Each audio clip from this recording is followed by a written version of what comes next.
스가랴서를 통해서 우리는 회복의 하나님, 회복시키시는 하나님을 경험하고 있습니다. 이스라엘 역사에 있어서 이 포로 귀환 시대가 있다는 것은 하나님께서는 실패한 자들에게 언제나 새로운 시작을 기대하시고 계시다는 것을 의미하는 것입니다. 하나님은 비록 죄로 인해 심판받은 백성들이라 할지라도 그 심판으로부터 구원하시고 다시 일으키셔서 회복시키기를 원하시는 하나님이라는 것을 우리는 경험하고 있습니다. 우리가 살아있는 한, 그리고 하나님께 돌아가는 한, 우리에게는 언제나 새로운 시작이 가능하다는 것입니다. 그것이 복음인 것입니다. 이 스가랴서에게 보여주신 이 환상들은 회복의 비전들입니다. 지금까지 우리는 8개의 환상 중에 3개의 환상을 보았습니다. 이 3개의 환상은 모두가 다 회복과 격려의 약속들이었습니다. 하나님께서 이스라엘 예루살렘으로 돌아오신다. 그 주변의 교만한 나라들의 뿔을 꺾으신다. 그리고 하나님께서 예루살렘의 불성벽이 되어주시고 눈동자처럼 보호해 주신다는 약속의 말씀들을 보았습니다. 이런 회복의 말씀들을 우리가 들을 때 우리의 마음속에는 어떤 반응이 있어야 합니까?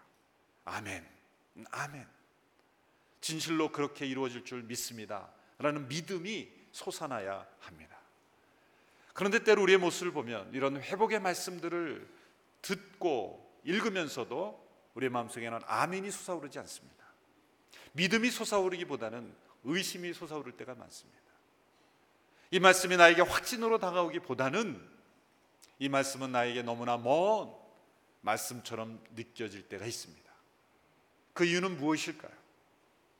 2가지 원인이 있습니다. 첫 번째는 내가 현재 죄 가운데 있기 때문입니다. 하나님과 떨어져 있기 때문입니다. 하나님의 뜻에 어긋나는 삶을 살고 있기 때문에 이 회복의 약속 말씀이 나에게 주어져도 나에게 확신으로 믿음으로 다가오지 않는 것입니다. 2번째 이유는 과거에 지은 죄에 대한 기억과 또 죄책감에 사로잡혀 있기 때문입니다. 하나님께 용서 구하고 회복되었다고 생각하지만 여전히 그 죄에 대한 죄책감에 사로잡혀 있을 때 하나님의 이 회복의 약속은 나에게 주시는 말씀으로 받아들여지지 않는 것입니다. 이러한 문제는 스가랴와 이스라엘 백성들에게도 동일한 문제였습니다. 그들은 하나님의 심판을 받았습니다. 하나님의 심판을 받아 포로로 잡혀갔었습니다. 역사의 큰 실패입니다. 그 실패의 기억으로부터 이스라엘은 아직 벗어나고 있지 못하고 있었습니다. 하나님께서 그들을 격려하시고 회복하시는 환상들을 주셨지만 그들의 마음속에는 여전히 의심이 있었고 불안이 있었습니다. 그들의 마음속에는 죄와 또한 죄책감이 있었기 때문입니다. 진정한 회복은, 따라서 진정한 회복은 영의 회복이 있어야 되고 거룩한 양심이 회복이 있어야 하는 것입니다. 아무리 물질적으로 번성되는 회복이 있고 또 주변의 나라들이 무너지고 또 외형적으로 보기에 회복되는 것만이 진정한 회복이 아니라는 것입니다. 영혼의 회복, 그리고 심령의 회복, 또 거룩한 양심의 회복이 하나님 앞에서 이루어지지 않는다면 진정한 회복이란 이루어지지 않는다는 것을 우리에게 말씀하고 있습니다. 이 스가랴가 4번째 본 환상에는 당시 대제사장이었던 여호수아가 등장하고 있습니다. 모세의 뒤를 이어 가나안 정복을 이끌었던 여호수아가 아니라 대제사장 여호수아. 이 대제사장은 이 혈통으로 이루어지는 것이죠. 그러므로 이 여호수아의 아버지는 여호사닥이었고 그의 할아버지는 스라야, 이스라엘 백성들이 바벨론에서 멸망당할 당시 대제사장이었습니다. 그러므로 여호수아는 아마도 바벨론에서 출생하여 이제 포로 귀환 시대에 대제사장의 역할을 감당했던 사람이죠. 아마도 스가랴는 그 여호수아의 얼굴도 잘 알고 있었고 평소에 교제도 했을 가능성이 높습니다. 그러므로 이 환상의 여호수아의 모습이 등장했을 때 그는 그가 누구라는 것을 정확하게 알 수가 있었던 것이죠. 자, 이 대제사장 여호수아가 여호와의 천사 앞에 서 있는 것을 보았습니다. 그런데 사탄이 그의 오른쪽에 서서 그를 고소하고 있는 장면을 보게 된 것입니다. 1절의 말씀입니다. 우리 같이 읽겠습니다. 시작. 여호와께서 이것을 내게 보여주셨다. 대제사장 여호수아가 여호와의 천사 앞에 서 있고 사탄이 여호와의 오른쪽에 서서 여호수아를 고소하고 있었다. 이 고소라는 단어를 통해 우리는 이 모습이 재판정의 모습과 같다는 것을 알 수가 있습니다. 대제사장 여호수아가 피고의 입장에서 재판장이신 하나님 앞에 서 있는 것입니다. 우리말 성경 여호와의 천사 앞에 서 있다 그랬는데 이 천사는 그냥 천사가 아니라 개역 성경에는 여호와의 사자라고 했는데 구약에서 여호와의 사자로 번역될 수 있는 것은 성자 하나님을 의미한다고 보시면 됩니다. 성자 하나님, 재판하실 수 있는 재판의 권세를 가지신 성자 하나님이 그 여호수아의 앞에 계신 것입니다. 이 대제사장 여호수아를 사탄이 고소하고 있습니다. 이 사탄은 히브리어죠. 히브리어도 사탄입니다. 그대로 번역한 것이죠. 이 사탄이라는 말의 뜻은 고소자란 뜻이에요. 비난자, 고소자. 요한계시록에 보면 이 사탄을 가리켜 하나님 앞에 밤낮 참소하는 자다 그렇게 말하고 있습니다. 사탄의 중요 모기는 고소입니다. 사탄은 때로 근거 없는 것을 가지고 고소하기도 하지만 때로는 근거 있는 것을 가지고 고소하기도 합니다. 정당한 근거가 있는 고소도 있는 것입니다. 그 근거는 무엇입니까? 대부분은 사람들이 행한 죄와 허물입니다. 모든 사람은 죄인이기 때문에 허물이 없는 사람이 없고 문제가 없는 사람이 없기에 사탄은 그 사람들의 죄와 허물과 문제를 가지고 고소하는 것입니다. 그러므로 때로 사탄의 고소는 정당해 보입니다. 마땅해 보입니다. 당연해 보입니다. 그러나 그 고소를 넘어서는 재판장이신 하나님, 그 하나님을 우리는 봐야 하는 것이죠. 오늘 환상에서 사탄이 여호수아를 고소하고 있는 이유는 무엇입니까? 이 여호수아가 더러운 옷을 입고 서 있었기 때문입니다. 3장 3절을 보십시오. 함께 읽습니다. 시작. 그때 여호수아가 더러운 옷을 입고 천사 앞에 서 있었다. 대제사장이 더러운 옷을 입고 있는 것은 있을 수 없는 거죠. 이 더러움은 단지 먼지가 좀 묻은 정도가 아니라 오물을 뒤집어 쓴 상태를 의미하는 것입니다. 대제사장은 하나님이 정한 율법에 따라 정해진 옷이 있습니다. 12개의 보석이 있고 하나님의 뜻을 구별하는 움림과 둠림이라는 그런 돌이 박힌 그런 하나님이 정한 예복을 입지 않고 오물로 뒤집어 쓴 더러운 옷을 입고 있다. 이것은 율법에 의하면 있을 수 없는 일이죠. 모세 시대에 나답과 아비후가 다른 부를 분향했다가 하나님 앞에 죽임당한 경우도 있지 않습니까?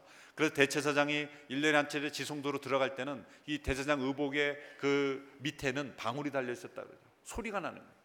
그 대제사장이 그 지성소 안에서 다니면은 이 방울 소리가 나면 살아있구나. 오랫동안 그 소리가 나지 않으면 무슨 일이 일어난 거기 때문에 대제사장은 들어갈 때 발목에 줄을 메고 들어갔다는 거죠. 다른 사람은 들어갈 수 없기 때문에 혹시 대제사장이 무슨 일이 생기면 이 대제사장을 끄집어내야 되니까. 자, 그만큼 엄하게 이 대제사장의 일거수일투족 그리고 의복 하나까지도 하나님이 구약의 율법에 의하면 엄하게 다스리던 그런 시대. 그런데 그 대제사장이 더러운 옷을 입고 서 있었다는 거예요. 있을 수 없는 일이죠. 율법에 의하면 죽임을 당할 수 있는 일인 것입니다. 뿐만 아니라 이 대제사장의 직분상 이 문제는 여호수아 한 사람의 문제가 아닙니다. 제사장이라는 것은 백성을 대표해 하나님 앞에 나가는 역할이죠. 선지자는 하나님을 대신해서 백성들에게 나아가는 역할이죠. 대제사장이란 모든 백성들을 대표하는 역할이기 때문에 지금 대제사장 여호수아가 더러운 옷을 입고 있다는 것은 곧 이스라엘 민족 전체가 하나님 앞에 더러운 옷을 입고 있는 모습으로 해석될 수도 있는 것이죠. 사탄이 왜 이 더러운 옷을 입고 있는 여호수아를 고소하고 있습니까? 하나님의 율법을 지켜야 되겠다는 열심 때문입니까? 당연히 아니죠. 사탄이 그런 열심이 있을 수가 없죠. 또 이 하나님의 율법이 지켜짐으로 이스라엘 백성들이 축복받기를 원해서입니까? 사탄이 그런 선한 마음을 가질 리가 없죠. 사단이 지금 고소하는 근거는 분명히 율법입니다. 그런데 고소의 동기가 다릅니다. 고소의 동기는 뭡니까? 저주하는 것입니다. 멸망시키는 것입니다. 무너지게 하는 것입니다. 새로운 시작을 가능하지 않도록 하는 것입니다. 이 차이를 우리는 잘 분명히 알아야 됩니다. 때로 어떤 고소하는 일에 있어서 분명히 정당한 법에 근거하고 또 분명히 근거가 있는 것이지만 중요한 것은 그 근거가 아니라 동기인 것이죠. 그 동기가 그 사람을 무너뜨리려고 하고 저주하려고 하고 그 사람을 해방하려는 것이라면 그건 사단적인 것입니다. 동기가 그 사람을 회복시키고 일으키고 그리고 그 사람을 다시 살리는 목적이어야만 그 율법대로 진정한 하나님의 방법인 것이죠. 이 근거와 동기를 우리는 잘 구별할 줄 알아야 합니다. 누군가 잘못을 했습니다.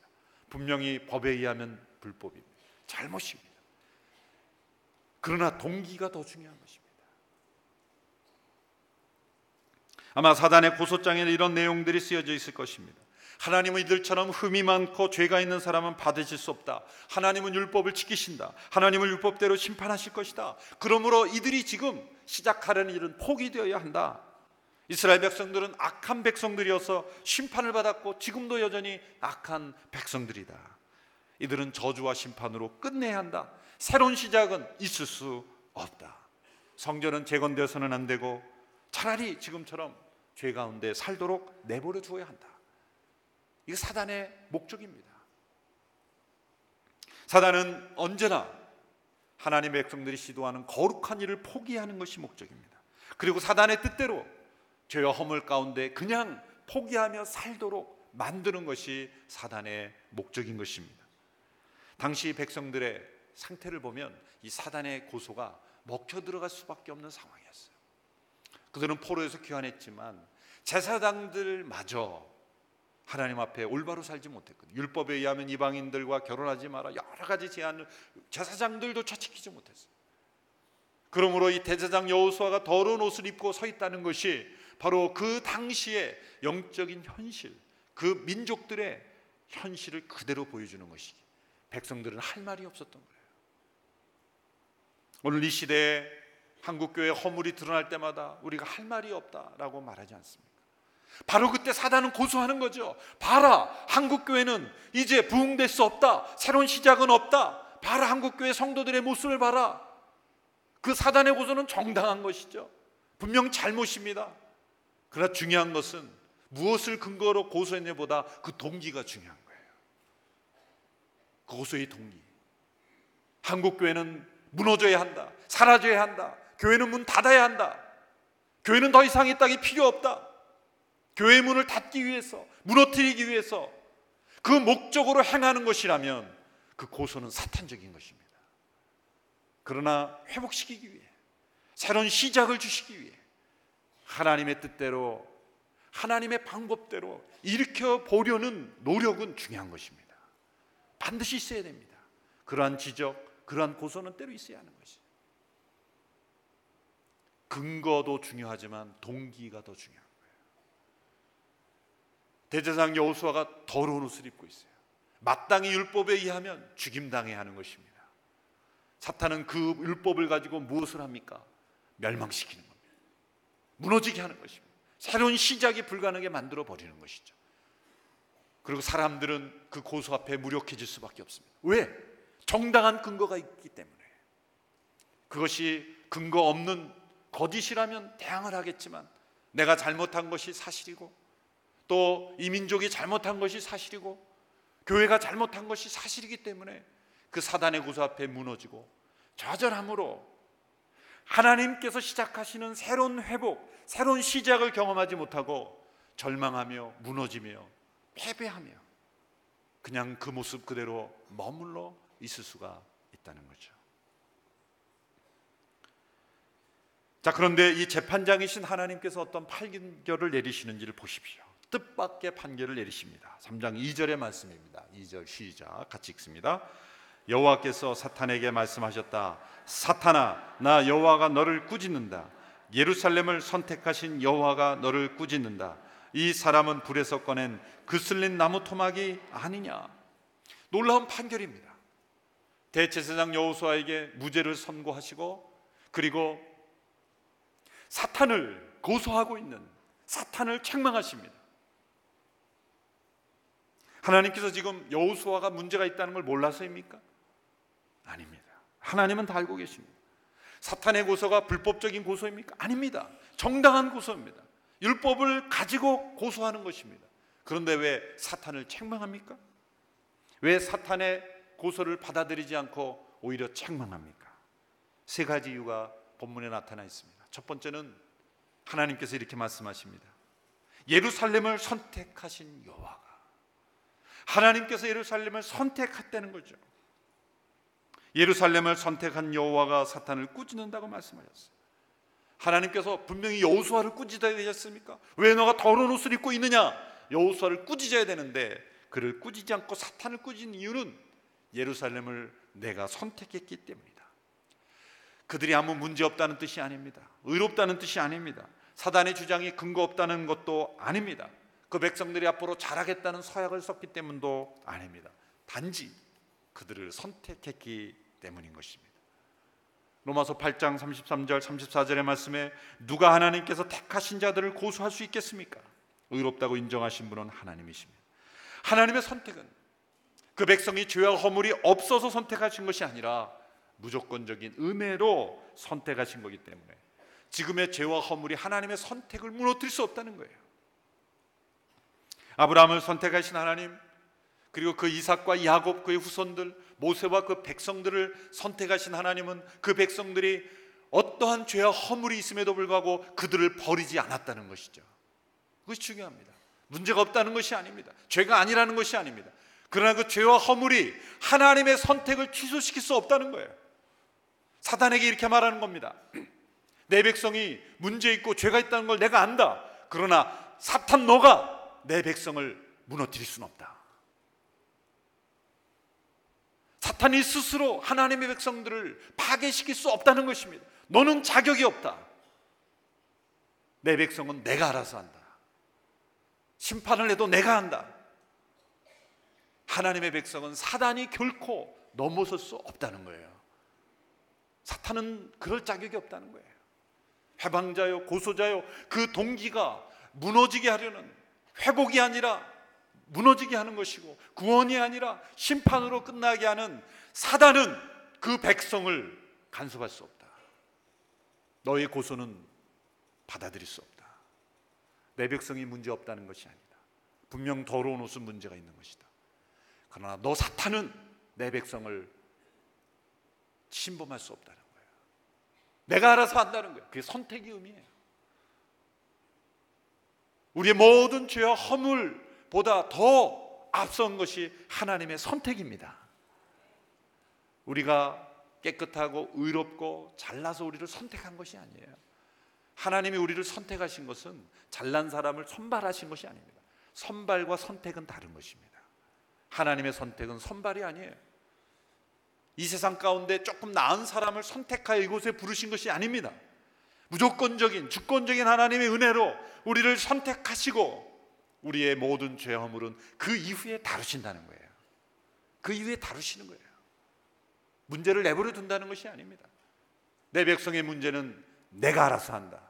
사탄 너는 고소할 자격이 없다. 여러분, 이 두 가지를 잘 구별해야 합니다. 우리에게 문제가 있습니다. 한국교회도 문제가 분명 있습니다. 그러나 사단의 고소를 받아들이고 무너져서는 안 됩니다. 우리는 하나님 앞에, 하나님의 심판 앞에 서야 하는 것이죠. 그것이 하나님의 선택이에요. 두 번째 이유는 2절 후반부에 나와 있습니다. 불에서 꺼낸 그슬린 나무 토막이 아니냐라고 말씀하셨죠. 이 두 번째 이유는 무엇입니까? 하나님이 선택하신 이들을 하나님이 구원하시기 때문이다 라는 것이죠.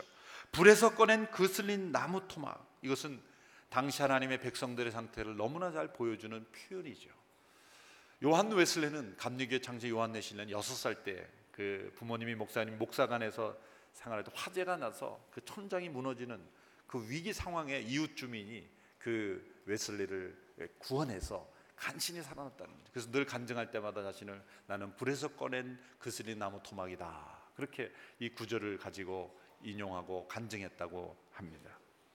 이 비유는 뭡니까? 나무가 불 속에 떨어졌다가 주인에 의해서 구출되는 것입니다. 여러분, 주인이 불 속에 떨어진 나무를 그냥 계속 타도록 내버려 두지 않고 불에서 건져냈다는 것은 무엇은 의미입니까? 뭔가 목적이 있다는 거예요.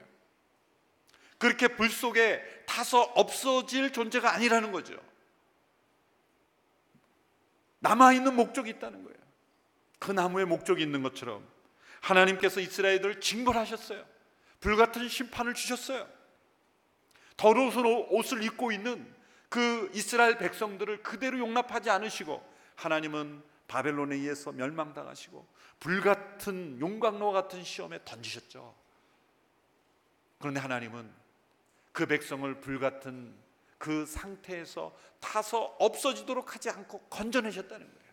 바벨론의 그 불같은 심판 가운데 하나님은 멸망하도록 내버려 두지 않으시고 하나님은 건져내셨다는 거예요.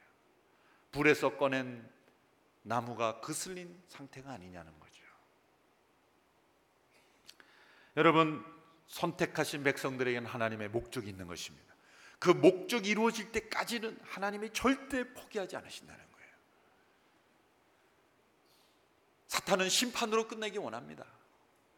사탄의 역사는 모두가 다 종말의 끝은 심판이에요. 저주예요. 그리고 분열과 다툼과 상처와 부정적으로 끝납니다. 그 하나님은 절대 심판이 끝이 아닙니다. 역사의 모든 현장에서 하나님은 심판과 더불어 구원을 행하시고 새로운 일을 행하시고, 역사를 보십시오. 하나님이 아담과 하와가 타락해서 범죄했지만 하나님은 그들에게 창세기 3장에 새로운 복음의 약속을 주셨잖아요. 여인의 후손으로 나는 자가 뱀의 머리를 상하게 하겠다. 새로운 복음의 시작을 주셨죠. 그 후손들이 또 노아 시대에 완전히 타락해서 하나님이 노아 홍수 심판하셨죠. 그러나 하나님은 노아의 가족을 또 살려두셨죠. 노아의 가족을 통해 새로운 시작을 하셨어요. 노아의 후손들이 또 바벨탑을 쌓고 또 타락했어요. 하나님은 아브라함이라는 한 사람을 또 택하셔서 새로운 약속을 주셔서 새로운 일을 시작하셨죠. 아브라함의 후손들이 또 타락해서 범죄했죠. 그래서 바벨론에 멸망했죠. 하나님은 포로에서 귀환한 이들을 통해 또 새로운 시작을 하셨죠. 하나님의 역사를 보면 늘 새로운 시작, 멸망으로 끝내지 아니하시고 불에서 타서 재가 돼버리지 않게 하시고 거기서 항상 꺼내주시고 새로운 시작을 하시는 거예요. 왜? 선택하신 자들에게 목적이 있기 때문이에요. 그런데 그슬림이 있어요. 그슬림이. 지금 이스라엘 백성들이 뭐예요? 이 그슬린 나무가 보면서 흉하니까 사탄은 고소하는 거예요. 네 몸에 그슬림을 봐라. 너가 어디에 쓰임 받겠느냐? 너는 버려져야 돼. 우리가 나무를 볼 때 깨끗한 나무가 있고 불에 그슬린 더러운 나무가 있으면 뭘 선택하겠어요? 사람들은 깨끗한 거 선택하고 그슬린 건 버립니다. 그러나 하나님은 불에서 꺼낸 그슬린 나무를 대패질을 해서 깨끗하게 만드셔서 쓰시는 거예요. 하나님은 버리시지 않습니다. 하나님이 선택한 일을 결코 버리지 아니하시고 불에서 그르신 나무라도 하나님은 사용하셔서 새로운 시작을 하기를 원하는 거예요. 이 포로에서 귀하는 민족들이 불에서 그슬린 나무들이에요. 우리가 죄 가운데 있었을 때 죄로 인한 하나님의 처벌을 받았을 때 우리의 영혼에는 불에 그슬린 상처가 있는 거예요. 사탄은 그슬림을 보면서 너는 포기해야 돼. 너는 이제 희망이 없어. 너는 자격이 없어. 그렇게 말합니다. 그러나 하나님은 그 그슬림을 완전히 깨끗하게 쓰시셔서 하나님의 일에 사용하시는 회복의 하나님인 줄 믿으시기를 바랍니다. 세 번째, 하나님께서는 선택하시고 구원하신 이들을 정결하게 회복시키기 때문이죠. 만일 하나님께서 사단의 고소를 막아주시는 것에만 그치신다면 하나님은 공의로운 분이 아니실 것입니다.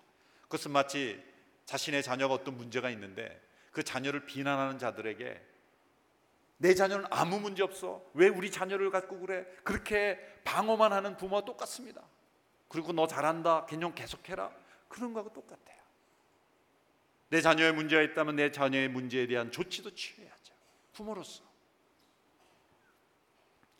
하나님께서는 자기 백성들에 대한 죄 허물에 대한 사탄의 고소를 막으면서 동시에 그 백성에게 하나님의 해결을 제시해 주십니다. 근데 그 해결은 어떤 해결입니까? 놀랍게도 은혜의 해결이에요. 긍휼의 해결입니다. 4절의 말씀을 보십시오.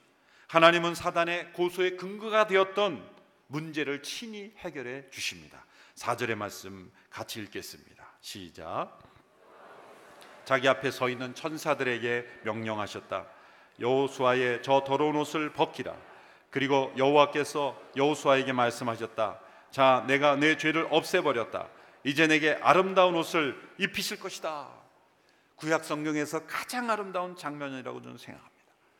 하나님 앞에 더러운 옷을 입고 있어 율법의 근거에서 고소를 받고 있는 여호수아, 그 여호수아를 어떻게 회복시켜 주십니까? 천사에게 명령합니다. 저 더러운 옷을 벗겨버리라. 그리고 아름다운 옷을 입혀주어라. 그러므로 이제는 사단이 고소할 근거가 없어지는 거예요. 죄를 그냥 덮어주시는 해결이 아닙니다. 그리스도의 십자가 앞에서 우리에게 주신 은혜는 무엇입니까? 아무 문제가 없는 것처럼 문제가 있는데 문제가 없다고 말해주는 것이 아니라 문제의 근원을 해결해 주시는 거예요. 우리 죄가 있는데 죄를 덮는 것이 아니라 죄를 씻어주시는 것입니다. 그 십자가의 은혜입니다. 선택하신 이를 구원하시고 구원하신 이를 온전하게 정결하게 해주시고 다시는 사단이 고소할 이유가 없어지도록 만들어 주시는 것, 이것이 하나님의 완전한 회복의 은혜인 것입니다. 근본적인 은혜, 우리가 받은 십자가의 은혜는 눈먼 은혜, 값싼 은혜가 아닌 것입니다. 값비싼 은혜예요. 문제를 해결해 주시는 이 하나님의 은혜, 이 은혜가 얼마나 구약의 아름다운 장면으로 나타나 있습니까? 여러분, 인간의 은은 다 더러운 옷과 같아요. 더러운 행실은 당연히 더러운 옷이지만 놀랍게도 받아들이기 어렵지만 구약에 보면 인간의 의로운 행동도 더러운 옷과 같다 그랬어요. 이사야 64장 6절을 보실까요? 우리는 모두 부정한 사람처럼 됐으니 우리가 실천한 모든 의로운 행동은 더러운 옷과 같습니다. 우리는 모두 나뭇잎처럼 시들었으니 우리의 죄가 바람처럼 우리를 쓸어내고 있습니다. 아니, 우리가 행한 선한 행동도 더러운 옷이라니요? 말이 되지 않지 않습니까? 그러나 때로 우리가 행한 의 속에도 우리의 죄가 숨어 있는 건 아십니까? 우리는 선한 일을 행하면서도 그 속에도 죄가 있어요. 뭘 보면 아냐면 불이웃 돕기 할 때 신문을 보면 압니다. 내가 돈을 다른 사람보다 더 많이 했는데 사진이 작게 나왔어요. 난리 나는 거죠. 물론 무기명으로 아무도 모르게 하는 선한 분들도 있어요. 그러나 돈 액수만큼 사진이 커야지, 이름이 커야 되는데 분명히 액수는 더 많이 냈는데 적게 낸 사람보다 이름이 적게 나왔다. 난리 나는 거예요. 그 분노. 의로운 행동 속에도 죄가 있어요. 참 이 아이러니컬한 거죠. 인간의 어떤 선함에도 완벽한 선은 있을 수가 없다는 거예요.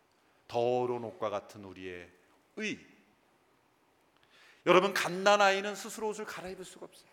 갓난아이는 옷이 아무리 더러워져도 스스로 갈아입을 수가 없어요.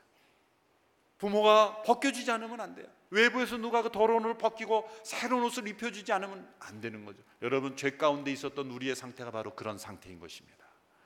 하나님께서 우리의 더러운 옷을 벗겨주시고 깨끗한 의의 옷을 입히지 않으면 우리는 하나님 앞에 나갈 수 없어요. 여러분, 옷이라는 주제가 창세기부터 요한계시록까지 등장하는 거 아십니까? 창세기 3장에서 하나님께서 아담과 하와가 범죄하고 무화과 나무 잎으로 부끄러움을 가리라고 했죠. 하나님이 그걸 벗기시고 가죽옷을 입혀주셨어요. 왜 가죽옷입니까? 영구적이니까, 오래가니까, 질기고 튼튼하니까. 물론 그런 것도 있겠지만 이 가죽이라는 것에는 한 생명이 숨어 있는 거예요. 가죽이 나오려면 한 생명이 죽어져야 되죠. 생명은 버지 살아있고 가죽만 바치는 동물이 있습니까? 있을 수가 없는 거예요. 한 생명의 희생으로 너희를 덮지 않으면 너희는 내 앞에 설 수 없는 것이다. 놀라운 계시죠. 요한계시록 마지막에 보면 새하늘과 새 땅의 백성들이 이렇게 설명합니다. 흰옷을 입은 백성들이다. 어떻게 그 흰옷을 입고 왔냐 그럴 때 이렇게 대답합니다. 어린 양 보혈의 피로 깨끗하게 그 옷을 씻었다. 계시록 마지막의 모습이에요. 창세기 3장의 계시와 연계시록 마지막의 계시가 너무나 일치하는 거예요. 우리는 예수 그리스도로 옷 입어야 하나님 앞에 설 수 있다는 것이죠. 우리 인간이 갖고 있는 어떤 선행, 어떤 의로움은 다 하나님 앞에 덜어놓으실 뿐이에요. 우리가 만들어낸 것들은 모두가 아담과 하와가 만드는 무화과 나무 옷과 마찬가지인 거예요. 하나님이 더집혀 주시는 가죽옷, 그것은 뭡니까? 예수 그리스도의 생명의 희생에 오신 것입니다. 의라는 단어가 너무 놀랍죠. 한자를 보면은 양이 나를 덮고 있는 거예요. 기가 막히고, 성경을 아는 사람이 만든 것 같아요. 저는 미스테리입니다. 미스테리. 의라는 단어, 진정한 의는 뭔가? 나 위에 어린 양이 덮어 있는 것. 놀라운 성경의 의미인 것입니다. 여러분, 이 의로 덧입음을 받는, 값없이 의롭다함을 받는 예수 그리스도의 보혈의 옷을 덧입는 저희들, 하나님께서 그 백성을 그렇게 해주시겠다는 거예요. 스가랴가 그 아름다운 모습을 보고 너무나 감동이 돼서 그 환상에 뛰어들어서 머리에 정결한 깨끗한 관도 씌워 주십시오. 의복은 입었지만 관을 써야 대제사장이 되지 않습니까? 아름다운 회복이 일어난 것입니다. 이 환상에 의해서 어떻게 이 회복이 가능하게 되었는지를 하나님이 또 설명해 주세요. 이제 대제사장 여호수아에 대한 말씀에서 이제 아주 먼 미래로 나가서 장차 오실 예수 그리스도 메시아를 통해서 너에게 이 아름다운 옷이 무엇인가? 이 아름다운 옷은 장차 올 메시아의 희생을 통해서 이루어지는 옷이라는 걸 가르쳐 주는 거예요. 8절 말씀에 보면 여호수아의 대제사장직은 앞으로 생길 일의 예표다, 그렇게 말씀하셨죠. 앞으로 생길 일의 예표란, 앞으로 생길 일이 뭡니까? 장차 오실 예수 그리스도 메시아의 출생 의미하는 거예요. 진정한 대제사장의 예수 그리스도를 통해 이루어질 회복의 사건을 설명하고 있는 거죠. 8절에서 10절까지는 세 개의 명칭으로 장차 오실 메시아를 소개합니다. 첫째는 순입니다. 8절 말씀 우리 같이 읽습니다. 8절 시작. 대제사장 여호수아야, 그리고 여호수아 앞에 앉은 여호수아의 동료들아, 잘 들으라. 너희는 앞으로 생길 일의 표가 될 사람들이다. 보라, 내가 순이라 부르는 내 종을 보내겠다. 순, 이것은 예수님의 예명이죠. 예수님을 예언한 예명입니다. 여러분, 순모임에 가면서 순이 어디서 나왔는지 모르시는 분 혹시 계십니까? 예수님의 이름입니다. 순, 연한 순이지만, 작은 색삭과 같은 순이지만, 그러나 커서 큰 나무가 되는 순. 하나님 나라의 시작은 미약해 보이고 한 아기로 오신 예수 그리스도, 연약한 아기로 오셨지만 그러나 그분을 통해 하나님의 나라가 이루어지는 예수님의 모임이란 뜻입니다. 우리의 순모임은 예수님의 모임이고, 예수님이 주인 되신 모임이고, 예수님을 닮아가는 모임이라는 거죠. 예수님은 생명의 시작이 되시고 하나님 나라의 시작이 되신 것이다. 바로 이분을 통해 너희들이 아름다운 옷을 입을 수가 있게 된 것이다. 두 번째 이름은 종입니다. 8절에 보면 순이라 부르는 내 종을 보내겠다. 구약에 나타난 메시아연에서 핵심적으로 나타나는 용어가 종이죠. 비굴한 종이 아니라 기쁘게 순종하는 종, 하나님의 뜻에 순종하는 종. 이사야 보면은 53장에 고난받는 종, 빌립보서 2장에 보면은 죽기까지 이르러 하늘의 영광을 버리고 종의 형체를 가져 죽기까지 순종하는 종으로 자신을 희생하셨기에 그 희생으로 아름다운 옷을 입혀줄 수가 있게 된 것이다. 이 옷은 값싼 옷이 아니다. 이 옷이 왜 아름다운가? 이것은 어린 양 예수 그리스도 하나님의 아들의 희생으로 얻어진 옷이기 때문에 이 옷은 사탄의 어떤 고소도 막아낼 수 있는 그런 능력이 되는 옷이 되는 것입니다. 세 번째는 돌의 모습입니다. 3장 9절의 말씀, 3장 9절 같이 읽습니다. 시작. 만군의 여호와가 말한다. 내가 여호수아 앞에 세운 돌을 보라. 돌 하나에 7개의 눈이 있다. 내가 그 돌 위에 이 땅의 죄를 하루 만에 없애겠다는 글을 새겨 놓겠다. 장차 오실 예수 그리스도는 7개의 눈이 있는 돌로 예언되었습니다. 7개의 눈이 있다는 것은 완전수죠. 전지전능하다는 것입니다. 또 이 땅, 온 땅을 감찰하시고 인도하시는 성령의 임재를 의미하시는 것이죠. 그런데 이 돌 위에 새겨진 글이, 메시지가 놀랍습니다. 이 땅의 죄를 하루 만에 없애겠다. 놀랍지 않습니까? 십자가의 사건을 본 이후에 사람들이 기록한 것이 아니라 수백 년 전에, 십자가의 사건이 있기 전에 이 땅의 모든 죄를 하루 만에 씻어주는 날이 온다는 거예요. 놀랍지 않습니까? 순으로 오시는 예수 그리스도, 종으로 오신 예수 그리스도가 이제는 돌로서 예표되는데 그 돌에 새겨졌다는 건 뭐예요? 취소될 수 없다는 거예요. 반드시 이루어진다는 게 돌입니다. 돌에 새겨진 것은 취소되지 않지 않습니까? 지워지지 않는다는 거예요. 반드시 이루어진다는 거죠. 이 온 세상의 죄를 하루 만에 제거하는 날, 당시 대제사장은 해마다 수많은 제사를 되풀이했지만 죄가 사라지지 않았습니다. 왜? 완전한 제물이 되지 않았기 때문에. 그러나 하나님의 아들 예수 그리스도 어린 양의 그 피로 하루 만에 온 세상의 죄를 씻어버리는 대속죄일이 올 것이다. 십자가의 예언이죠. 너희가 어떻게 이 아름다운 옷을 입혀줄 수 있었느냐. 이 땅의 모든 죄가 씻어지는 그날, 그리고 그 사건을 믿는 모든 사람들에게는 이 더러운 옷을 벗기고 아름다운 옷을 다 입혀주신다는 것입니다. 바로 이것이 예수 그리스도의 사건입니다. 예수님을 돌로 표현했지 않습니까? 신약에도 보면 예수님을 돌로 비유하죠. 예수님 많은 사람들에게 거친 돌이 되고 버린 돌이 되었어요. 그러나 건축자의 모퉁이 돌이 되었다. 그리고 그 모퉁이 돌을 통해서 우리가 하나님의 집으로 지어져 간다고 베드로서에서 말씀했습니다. 예수님을 가리켜 살아있는 돌이라 그랬어요. 리빙스톤, 산돌이야. 그러므로 우리도 그리스도 안에서 산돌로 지어져 가는 거예요. 돌과 같이 생명이 없고 딱딱하고 그리고 아무런 반응이 없는 것 같은 존재이지만, 그러나 그 속에 하나님의 영이 임하면 살아있는 돌이 되는 거예요. 얼마나 기가 막힌 말씀입니까? 예수님께서 순이 되심으로 이 땅에 오셨고, 종이로 순종하셨고, 그리고 돌이 되심으로, 산돌이 되심으로 이제 그리스도 안에 있는 자들에게는 더러운 옷을 벗기고 아름다운 의의 옷을 입혀 주신다는 거예요. 이 의의 옷을 입은 자들에게 약속된 풍성한 삶이 10절에 이렇게 약속되어 있습니다. 10절 말씀 함께 읽습니다. 시작. 그날에는 너희가 너희 이웃을 서로 자기 포도나무와 무화과 나무 아래로 부를 것이다. 만군의 여호와가 말한다. 포도나무와 무화과 나무 아래로 서로 초대한다는 것, 이것은 풍요로움과 평화로움을 의미하는 거예요. 이건 단지 물질적인 풍요로움이 아닙니다. 마음이 풍요로움이고 마음의 평화로움이고 하나님의 나라의 의와 평강과 기쁨이 가득한 풍요로움이에요. 저는 순모임을 생각하면서 성도들이 서로 포도나무 집과 무화과 나무 아래 서로 소대하는 모습, 이 아름다운 그리스도의 공동체의 모습이죠.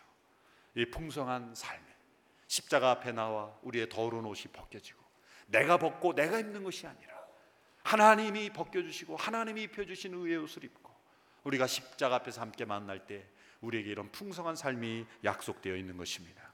예수님 모퉁이 되어 주셔서 그리스도 안에 산돌이 되어 하나님의 집으로 지어가자는 우리의 공동체 속에 이런 풍성한 삶이 약속되어 있는 것입니다. 그리고 마지막 날 주님 다시 오실 그날에 천국의 안식 가운데 우리는 이러한 모습을 경험하게 될 것입니다. 더러운 옷을 벗겨주시고 아름다운 옷을 입혀주신 하나님을 찬양합니다. 그 은혜를 기억하며 새로운 시작을 경험할 수 있게 되기를 축원합니다. 십자가 안에는 언제나 새로운 시작이 있습니다. 이 은혜를 붙잡고 새롭게 시작하고 새로운 믿음으로 시작하는 저의 이름 되기를 주님의 이름으로 축원합니다.